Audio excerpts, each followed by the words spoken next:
everyone, and welcome back to my channel. In today's video, we are going to be covering why we absolutely loved living in Guam as a military family. As many of you know, we just wrapped up our 3-year tour on the island, and it's really got me in all the feels, reminiscing on all of the experiences and memories that we were able to make in such a short time together as a family.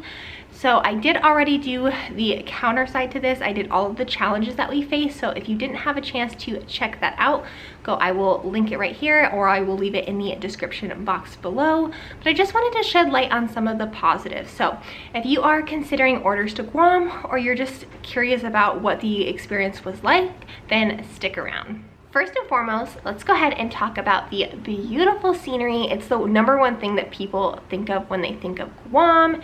You have the crystal clear turquoise waters and the lush green landscape. It's like living in a postcard every day. People dream of vacationing in a spot like this. My husband previously did a tour on Guam, and he loved it enough to take me with him the second time. And one thing that sticks out to me is he always described the water as being a Powerade blue, and I never really believed him until I witnessed it for myself. It really is that color. There's nothing else like it. You also have the beach as your backyard. We oftentimes went to Gab Gab, which is one of the local beaches on the naval base, and it was pretty often that we had the whole beach to ourselves. We didn't have to share it with anyone or fight any crowds. It's just awesome. If you like to hike, you also have the luscious green jungles, and you can hike up to waterfalls and catch unreal sunsets. There's nothing else like Guam, and that's one thing that's forever going to stick out to me, is just how beautiful it is. One of the things that makes Guam so special is the diverse and rich culture. The Chamorro people are so incredibly welcoming, and there's always a cultural event, festival, or market happening. Every Wednesday night in Chamorro Village, they have a night market where you can go and shop a ton of local booths and stands and try so much food. Speaking of food, we also often frequented the food trucks in Hagatna every Thursday night, and there's so many different things for you to try. Guam is kind of just a melting pot of flavors from the Chamorro, Japanese, Filipino, and American influences. There's something for everyone, and I fell in love with so many different foods, from the red rice to the chicken kelaguen. There's a local bakery that does ube rolls, the Nancy sauce, the local fresh mangoes, and like the mini bananas. Oh, I'm just drooling thinking about everything that I'm missing, and that we need to find somewhere here that has like local Chamorron food. But yeah, there's something for everyone to try. The cuisine is really something that pushes us out of our comfort zone. I love food, and it really forced us to immerse ourselves in the culture. And it was a culinary experience and adventure all in itself, but it got us to try the local traditions and learn so much about the island's history. That leads me into our next topic, Guam's history, which is another really awesome aspect of getting to live on the island. Guam has almost always been a strategic point for the military, first under Spanish control, then Japanese, and now American. Getting to visit places like War in the Pacific National Park gives us a look into what Guam's role was in World War II. You can also visit fortifications, memorials, and museums to learn more, which I highly recommend checking out. In addition to Guam's military significance on the island, it is also deeply rooted in Chamorron culture. So there's a lot of history on that. You can visit a lot of the local architecture and see Lottie stones to learn more about the original inhabitants of the island. I feel like Guam, every corner has a story to tell, and I highly recommend, if you are headed to the island, to seek those things out and not only take in the beautiful sights of Guam, but also learn about its unique history and how it impacted all of us. One of my favorite parts of living on Guam is the tight-knit military community. I haven't experienced anything like it at any other duty station ever. I think just because Guam is so far off the grid that you really are forced to build that community and lean on your neighbor and ask for help, especially if your service member is going to be going on underways and deployments. you got to rely on the people around you. And so that is exactly what I did while living there. I forced myself to build that community.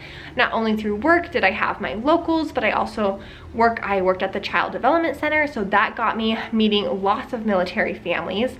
I also volunteered as an ombudsman, and my YouTube channel actually let me meet a lot of people because when moving to Guam, you want to know what to expect, and so many people had watched my videos and said they were helpful, and I actually got to meet a lot of you, which was really, really exciting and motivates me to continue to make content. My husband also volunteered for Boy Scouts, so I felt like we knew like everyone on the island. The island's pretty small to begin with, but it wasn't uncommon for us to go to the store and run into like 5 or 6 people we knew.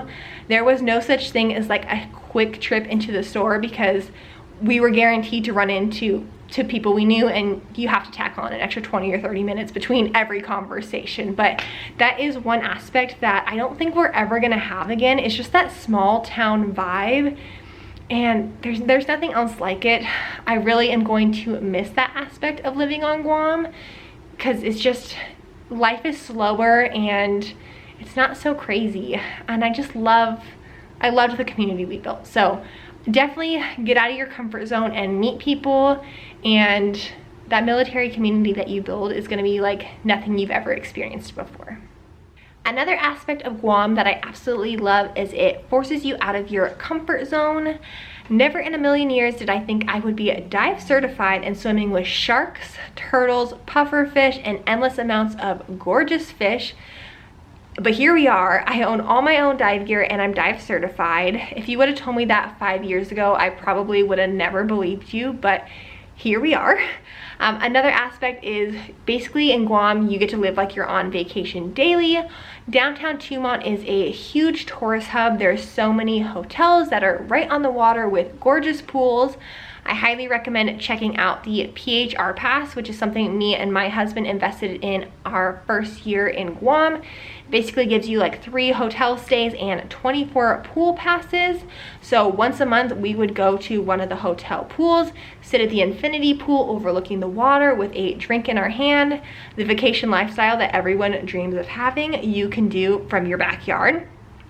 I also recommend, if you like the pools, I know a lot of the hotel pools, I know the Hyatt does like an annual pool pass that you can basically go whenever you want. It's just like a one-time fee. It can be pricey, but if you're gonna go down, if you live in that area or you know that you're gonna use the pool frequently, it might be worth it to you.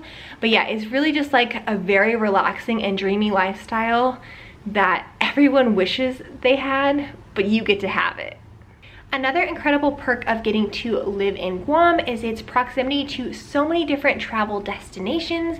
Not only do you have the other local Micronesian islands like Palau close to you, but you also have places like Japan, Thailand, Manila, South Korea, all of those in which we got to visit in our time in Guam. I know a lot of other families will do things like Vietnam and Bali as well, and all of those are really only just a couple hour flight away. And we used to spend just as much traveling from like Washington to Texas to visit family stateside. So it really is affordable, especially if you save and you are both working. It just opens up so many travel opportunities for you, and it made these places not just places anymore on a map, but memories we now hold in our heart and experiences that we got to make while living in Guam. So there you have it, some of the many reasons why I absolutely loved being a military family stationed in Guam. From the beautiful landscapes to the warm and welcoming community, it's just paradise. If you have any questions for me or you're also stationed in Guam, please leave your advice in the comments down below. As I previously shared, I did do a second part to this video where I shared the struggles that we face as a military family. So if you're interested in checking that out, I'll leave it in the description box below. But that is gonna wrap up the video. If you enjoy my military content, please go ahead and give this video a thumbs up and subscribe so you don't miss any more. But that's gonna be it, you guys. Until next time, please stay safe. Bye.